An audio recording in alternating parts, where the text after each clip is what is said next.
Rebonsoir ou bonsoir à tous. Soir d'info, seconde partie qui reçoit Adama Pouy. Elle est la chargée d'idées et de débats à l'Institut français de Saint-Louis. Bonsoir Adama. Bonsoir Binta. Alors, par les femmes et pour les femmes, vous préparez la deuxième édition. Déjà, parlez-nous de... Ouais.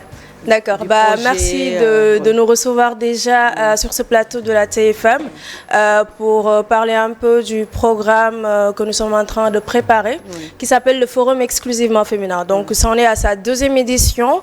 C'est un forum qui se passe à Saint-Louis et un peu partout dans la zone nord qui implique des femmes d'ici, d'ailleurs, mais voilà, qui est vraiment axé sur les femmes qui sont au niveau local, qu'on essaie d'impliquer et c'est un forum qui permet de mettre en avant des initiatives de femmes de partout dans les domaines de la littérature, de l'entrepreneuriat, du numérique et qui permet aussi d'aborder différentes questions relatives aux droits des femmes. Donc c'est la deuxième édition cette année et ça se passe du 20 au 22 octobre, c'est-à-dire jeudi, vendredi et samedi prochain. Et c'est initié par l'Institut français de Dakar. De Saint-Louis. Voilà, c'est un forum initié par l'Institut français du Sénégal à Saint-Louis. Voilà, l'Institut français du Sénégal à Saint-Louis. Et donc, on y va avec beaucoup de partenaires aussi qui nous accompagnent, qui sont d'accord avec cette démarche-là. Et donc, c'est un forum qui a l'originalité d'être mené par les femmes, comme vous disiez tout à l'heure, et pour les femmes, et qui vise, entre autres objectifs, le renforcement de compétences, l'autonomisation des femmes, mais on pourra y revenir. Oui, en fait, pour la première édition déjà, est-ce que vous avez déjà tiré le bilan de la première édition avant d'entamer la deuxième? Effectivement, donc en fait, pour la première édition, déjà, le forum était sur les thématiques agir, écrire, innover. Donc, qui permettait de faire la croisée entre ces trois thématiques-là pour penser en fait les questions relatives à la femme. Donc des écrivaines telles que Sorna Benga, telles que Diary Sow avaient pris part à la première édition. Donc pour montrer un peu elles comment est-ce que dans leur démarche d'écriture, elles impliquent en fait des questions relatives aux femmes, elles démontrent leur féminisme. Et donc sur le plan numérique aussi, c'était important de montrer que ce n'est pas un domaine qui est réservé aux hommes, donc que les femmes peuvent autant briller et que c'est un outil important qui permet de beaucoup plus propulser les femmes vers des domaines porteurs, des domaines innovants. Et donc, sur le plan de l'entrepreneuriat également, l'idée, c'était de procéder à une formation, de renforcer les femmes dans les domaines du leadership. Et dans ce sens, on a fait toute une journée de formation à Louga, donc c'était pas qu'à Saint-Louis. Et donc, on a vu, après cette première édition-là, qu'il y a eu un impact au niveau des populations saint-louisiennes, déjà, qui se sont intéressées à ces thématiques-là, qui sont allées vers des structures qui peuvent être dans l'accompagnement, comme l'Institut par exemple. On a senti aussi qu'à travers ce forum-là, on a pu fédérer en fait toute une génération de féministes, d'activistes dans les droits des femmes, qui en fait sont regroupés dans un groupe maintenant qui s'appelle le collectif féministe, qui est au plan national et qui a permis aussi de créer en fait du link entre ces femmes-là pour faire émerger d'autres projets sur des thématiques similaires. Et donc, dans ce sens-là, ça permet d'avoir une suite logique, de se dire qu'il y a un agenda féministe qui existe, que lorsqu'on fait le forum exclusivement féminin et qu'on permet à des femmes, en fait, d'être formées sur la formalisation, par exemple, d'être formées sur le leadership, ces femmes-là osent maintenant se positionner, osent maintenant, en fait, être au devant, osent, en fait, entreprendre aussi, se dire que c'est quelque chose qui peut être une alternative en fait à la précarité qui peut exister dans certaines zones de notre société. Je n'ai pas entendu parmi les femmes qui vont participer à ce forum, par exemple la femme rurale, est-ce qu'elle sera au cœur des débats, est-ce qu'elles vont participer parce qu'elles ont quand même leur mot à dire, parce qu'on a entendu tout à l'heure dans les éditions le ministre de la Femme dire que rien ne peut plus se faire sans les femmes. C'était dans le cadre de la journée des femmes rurales qui ont également posé leurs doléances. On a entendu des féministes, des femmes entrepreneurs, des littéraires et les autres femmes. Absolument. Alors c'est quelque chose d'important pour nous parce que il y a évidemment beaucoup de rencontres qui se font en zone urbaine, d'activités similaires qui se font en zone urbaine, qui sont importantes certes, mais le choix est large. Donc nous, on pense aussi important d'impliquer à la fois les femmes qui sont dans les zones rurales, dans des coins reculés, les couches défavorisées, qu'on puisse également impliquer. C'est à l'état de projet. Comment? C'est à l'état de projet ou bien ils sont déjà C'est quelque chose qui est déjà impliqués? fait parce qu'en fait, on a touché des zones reculées de la région en fait de Saint-Louis, donc pas que Saint-Louis-Ville. Et donc, on a ciblé des GIE qui sont dans différentes zones reculées aussi de Saint-Louis et de Saint-Louis-Ville, à qui on va offrir toute une matinée d'ateliers autour de l'entrepreneuriat. Donc, sur comment, par exemple, en Wolof, bien sûr, dans la langue qui soit accessible à tout le monde, comment on peut écrire un projet, comment est-ce qu'on peut connaître découvrir son modèle économique, en fait, et connaître les différents mécanismes de financement, comment, par exemple, on peut arriver à formaliser un projet. Et donc, au-delà de ça aussi, on a une conférence à laquelle beaucoup de femmes en zone rurale sont invitées et elles seront accompagnées sur le déplacement aussi autour du leadership féminin et modèle de réussite inversé à la rencontre de ces héroïnes du secteur informel. Donc c'est une rencontre qui permet en fait de voir la femme invisible, la femme lambda qui se trouve au marché en train de vendre du poisson, qui fait de l'agriculture, qu'on a tendance à oublier dans la société et qui sont partie intégrante de cette société-là. C'est des femmes, en fait, qui font du poids déjà. Absolument. Au-delà même de la formation qu'elles vont subir, des études techniques qu'elles auront et tout, est-ce que à l'issue de tout cela, il est prévu de les accompagner ou de les accompagner dans vers des perspectives financières, par exemple, pour les aider à accomplir... à être autonome. C'est important, effectivement, c'est important. Donc nous, on est actuellement dans une démarche d'accompagnement par la formation parce qu'on sait que c'est la base avant d'arriver vers le financement. Il faut savoir aussi comment on porte un projet qu'on a. Donc nous, on est dans la formation et on est accompagné par des partenaires qui sont dans des filières d'accompagnement financier. Donc il y a la DER qui sera présente au niveau du forum, qui pourra expliquer la procédure d'accès à des financements et même pour les couches défavorisées ou les personnes qui n'ont pas forcément fait d'études poussées et que le manque de maîtrise de l'outil technologique ne soit pas une contrainte. On a également le 3FPT qui sera présent à travers sa directrice, Madame Sophie Diallo, et qui permet aussi de montrer quels sont les processus de formation professionnelle et technique. Donc nous, l'Institut français du Sénégal, on a ce qu'on appelle un incubateur.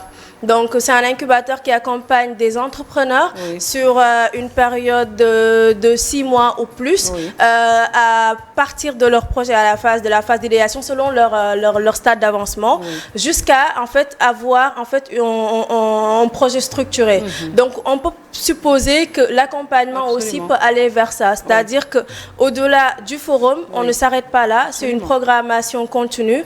D'autres rencontres à l'Institut permettent d'approfondir cette formation-là et permettent également d'accompagner des femmes qui ont pu postuler pour être dans la cohorte d'incuber en fait au niveau de... Mais qu'est-ce qui est prévu durant ces 3 jours qui démarrent ce week-end? Voilà.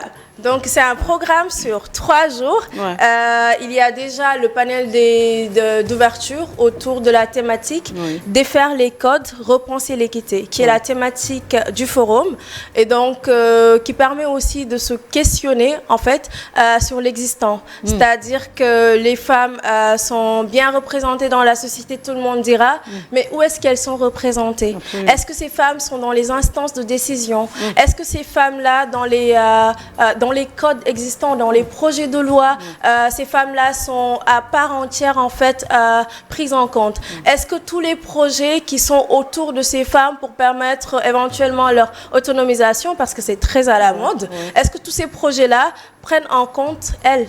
C'est-à-dire qu'on fait un projet pour les femmes. Oui, mais est-ce qu'elles sont à la base de ce projet-là? Est-ce qu'elles mettent en œuvre ce projet-là? Ou est-ce qu'en fait, c'est d'autres personnes qui prennent ce projet, qui mettent en œuvre sans pour autant qu'elles soient consultées? Donc voilà, c'est vraiment questionner l'existant et aller vers une autre, d'autres tendances, c'est-à-dire que sur les domaines de la littérature, de l'entrepreneuriat, du numérique, permettre à ce que des femmes soient bien positionnées, qu'elles soient autonomes sur le plan financier, qu'une indépendance financière soit existante à partir en fait de l'entrepreneuriat par exemple, qui est quelque chose de très... qui est à la mode. Qui est à la mode. Il y a beaucoup de femmes entrepreneurs en Afrique, plus de femmes entrepreneurs que d'hommes. Au Sénégal également, c'est pareil. Mais en fait, souvent, l'activité entrepreneuriale ne dépasse pas le volet primaire. C'est-à-dire que c'est le petit commerce, c'est la couture.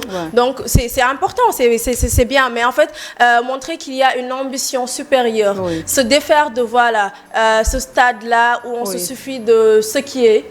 Qu'on essaie d'aller vers de l'avant. Et repenser l'équité aussi qui permet de voir comment est-ce que les femmes peuvent accéder à l'égalité, mais à une égalité réfléchie, basée sur les compétences, et d'où la nécessité maintenant de privilégier. C'est ça qui pose problème, parce que déjà au Sénégal, nous avons une loi sur la parité, et vous savez même que ce n'est pas très bien respecté au niveau des instances électives. Absolument. Et donc, voilà, par exemple, en parlant de projet de loi, de la loi sur la parité qui existe déjà, mais qui est beaucoup critiqué parce que les gens ont tendance à penser que c'est pour meubler, ce qui n'est pas normal, parce que les femmes ont toute leur place au niveau de l'Assemblée nationale. Mais voilà, c'est important de montrer qu'on n'est pas là parce qu'on est une femme, mais on est là parce qu'on peut, en fait, parce qu'on a les compétences, parce qu'on a l'outil, en fait. C'est la compétence souvent qui pose problème, et également il faut oser le dire. C'est ça, c'est ça, c'est ça. Et donc, nous, l'idée, c'est vraiment de questionner avec des expertes ces domaines-là, d'avancer sur des thématiques où, en fait, des femmes qui sont expertes peuvent échanger directement avec d'autres femmes qui maîtrisent un peu moins les thématiques là, et donc de tendre vers une représentation beaucoup plus renforcée des femmes. Donc pour le programme, c'est sur 3 jours. On aura le premier jour le panel d'ouverture, comme j'ai dit, sur défaire les codes, repenser l'équité, et qui va permettre de rencontrer de regrouper des femmes auteurs, des femmes qui sont dans le domaine de l'entrepreneuriat et des femmes qui sont dans le domaine du numérique. Donc on aura l'auteure sénégalaise Ken Bogoul, qui est une des auteurs les plus inspirantes dans nos sociétés, qui est connue sur le plan international. On aura l'auteure camerounaise Djaïli Amadou Amal, prix Goncourt des lycéens 2021 pour son œuvre Les Impatientes. On aura également Dr Fatou Sow, qui est sociologue féministe, qui est une des... maintenant, donc questions de genre, Absolument, qui est une des premières, en tout cas, femmes sénégalaises à vraiment mettre sur papier des revendications féministes. On aura également la DER, à travers sa directrice, Dr Mam Abissei, Madame Sophie Diallo, directrice générale du 3FPT. Il n'y aura que des femmes alors? Alors oui, donc vers la fin, vous verrez qu'il y aura un petit plateau où on donne la place aux hommes, parce que c'est important aussi d'ouvrir l'échange. Donc c'est une nouveauté pour cette année-ci. Et donc on aura aussi Madame Fatim Nyonyox, directrice exécutive de Jocolabs, Docteur Mariam Diallo de l'UVS, Madame Émilie Julia, qui est une experte en entrepreneuriat digital et qui nous vient de la France. Donc c'est un panel riche. Ensuite, on aura des rencontres selon des cibles bien définies, pour les enfants par exemple, parce que vouloir changer les choses, c'est aussi commencer par le début, c'est-à-dire que dès le bas âge, il faudrait offrir des chances égales aux jeunes filles et aux jeunes garçons. Donc on va aborder des ateliers sur des thématiques d'égalité, de justice sociale avec les enfants au niveau primaire. Donc en parlant par exemple la formation, souvent on dit que peut-être les femmes ne sont pas assez formées, mais il faut voir que, ce qui est faux déjà, mais il faut savoir que dès le bas âge, par exemple, les chances qui sont offertes aux jeunes garçons qui vont à l'école, descendre, vont se distraire, ne sont pas les mêmes que celles offertes aux jeunes filles qui parfois aussi sont obligées d'aider aux tâches ménagères et donc ont moins de temps pour se reposer l'esprit et essayer de réviser leurs cours. Et donc c'est quelque chose qui se fait successivement jusqu'au baccalauréat. Beaucoup de jeunes filles sont obligées aussi de mettre fin à leurs études parce qu'il y a le mariage, parce qu'il n'y a peut-être pas une compréhension que ce soit du mari, de la belle famille par rapport à une ambition que ces jeunes filles-là pourraient avoir. Donc, ce qui veut dire qu'il y a encore beaucoup à faire sur les conditions féminines. Il y a énormément à faire. Il faut continuer à parler. Absolument, absolument. Et donc, à travers ce forum-là, cette deuxième édition,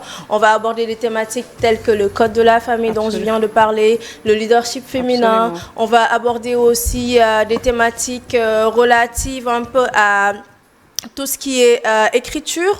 Donc on aura des présentations d'ouvrages, des auteurs que je viens de citer et d'autres auteurs aussi tels que Ndeye Fatou Kane, il y aura des auteurs tels que Dr Rama Saladjan, il y aura des auteurs aussi hommes, on aura Elgas, Elgas qui sera avec nous aussi dans cette deuxième édition et l'auteur Pathé Jay, entre autres écrivains.